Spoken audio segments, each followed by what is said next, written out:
que dizer que essa frase "africanos vendiam africanos"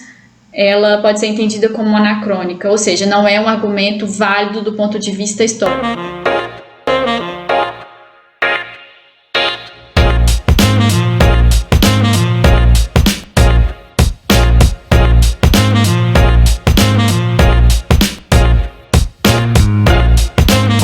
Nos últimos anos, movimentos negros e outras mobilizações da sociedade civil organizada brasileira reivindicaram ações afirmativas e de reparação a serem tomadas por parte do Estado com relação a processos de exclusão e de estruturação de desigualdades sociais que teriam resultado de instituições que em algum momento do passado foram aceitas e legalizadas por esse Estado, como é o caso então do regime de escravidão e também do tráfico e comércio de pessoas escravizadas no continente africano para o Brasil e também no mundo atlântico de forma mais ampla, entre os séculos XVI e XIX, o chamado tráfico atlântico. E é como uma reação e uma oposição a essas demandas que muitas vezes o argumento de que africanos vendiam africanos foi mobilizado e repercutiu na mídia brasileira, inclusive tendo sido proferido por pessoas públicas, figuras públicas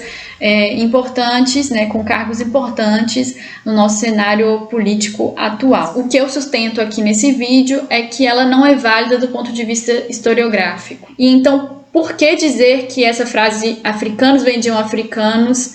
ela pode ser entendida como anacrônica, ou seja, não é um argumento válido do ponto de vista histórico, ela não se sustenta historicamente. Bom, porque quando alguém afirma que o processo de escravização de dezenas de milhões de pessoas no continente africano e seu transporte forçado através do Atlântico deve ser entendido como uma ação de africanos sobre africanos e que isso de certa forma minimizaria a responsabilidade de pessoas de outros lugares do mundo com relação a esse tráfico e até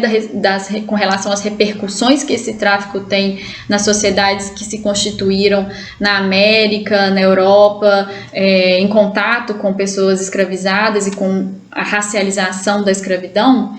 Essa pessoa ela está, antes de mais nada, desconsiderando a maneira como as sociedades africanas que estiveram ou não envolvidas no tráfico atlântico eram e são diversas, tanto internamente quanto externamente. O que isso significa? No limite, que esses grupos humanos, essas sociedades africanas, principalmente aí da costa africana, quando a gente pensa com relação na costa atlântica, da África, que essas pessoas que faziam parte dessas sociedades, elas tinham maneiras de se identificar e de se reconhecer, de reconhecer as semelhanças entre si e criar sentido sobre isso, e também de reconhecer as diferenças entre si e outras pessoas e outros grupos sociais que eram diferentes das que são vigentes hoje. E ser africano não era uma dessas formas de autoidentificação que estavam disponíveis, pelo menos até aí, o final do século XIX, para a maior parte das pessoas que nasceram na região que hoje a gente chama de continente africano. Da mesma forma, não estava posto, por exemplo, a autoidentificação como europeu ou como americano antes do século XIX. Então, são todas identidades recentes, são identidades que fazem sentido na contemporaneidade, mas que não faziam sentido há alguns séculos atrás e em grande parte do tempo em que estava vigente então o tráfico atlântico. Essas formas de entendimento de nossas origens geográficas que fazem tanto sentido atualmente e são muitas vezes usadas para explicar passados longínquos são então resultados de processos culturais e políticos bem mais recentes, acontecidos principalmente no século XVIII e XIX. Um autor congolês, por exemplo, Valentin Yves Mudimbe, trabalha bastante com essa dimensão, inclusive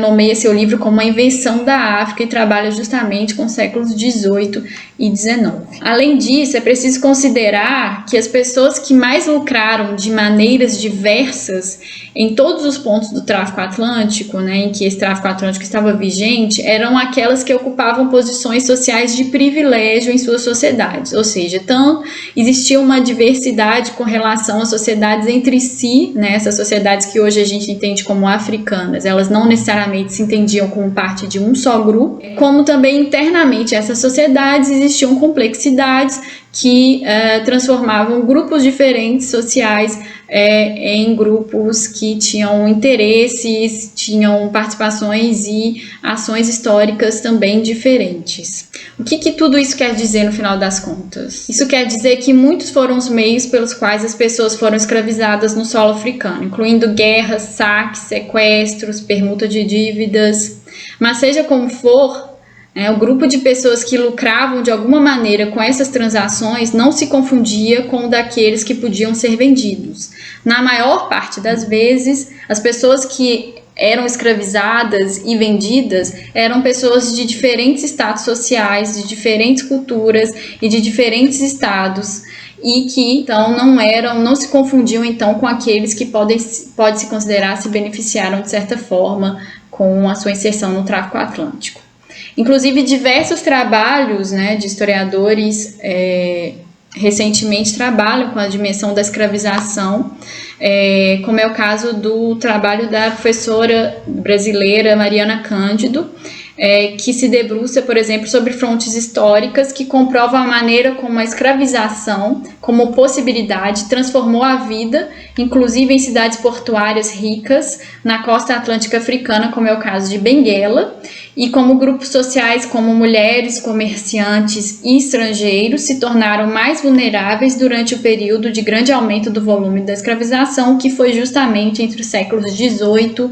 e XIX. Na disciplina da história, quando se pensa historicamente, quando se escreve história, é preciso tomar cuidado com generalizações e com o uso de categorias do presente para entender o passado. E no caso da história da África, é preciso temer as análises que negam a complexidade das sociedades africanas ao longo do tempo. Essas interpretações, que fazem parte de um certo senso comum, são herdeiras de sentidos construídos durante o mesmo período em que se construiu as identidades absolutas do africano, do europeu, do latino-americano, etc., e que serviram para justificar um poder mundial político e econômico ocidental que se estabelecia no século XIX como uma versão do passado anacrônica, que selecionou e leu acontecimentos diversos como indicadores de glórias necessariamente europeias, ou principalmente de países da chamada Europa Ocidental. Dito isso,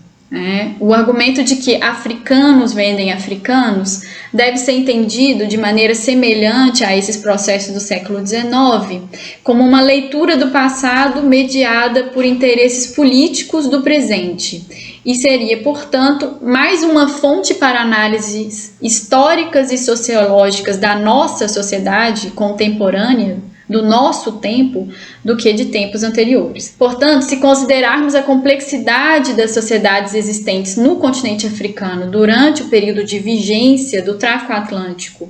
e também a falta de uma autopercepção dessas pessoas como pertencentes a um só grupo humano continental, que poderia ser nomeado como africano, o argumento de que africanos vendiam africanos deixa de ter qualquer implicação evidente. Porque aceitar que historicamente diversos agentes de vários lugares do mundo estiveram envolvidos na escravização e inserção forçada de pessoas nascidas nessa região, hoje nomeada como África, no regime de escravidão,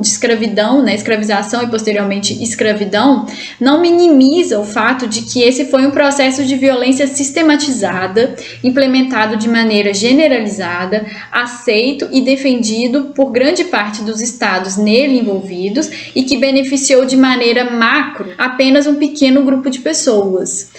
No Brasil, as reverberações de séculos de sistema escravista racializado são evidenciadas pela continuidade dos números das desigualdades sociais ao longo do tempo. E esses números que continuam levam a crer que a exclusão estrutural da população negra brasileira foi ressignificada no pós-abolição e não mitigada por políticas públicas.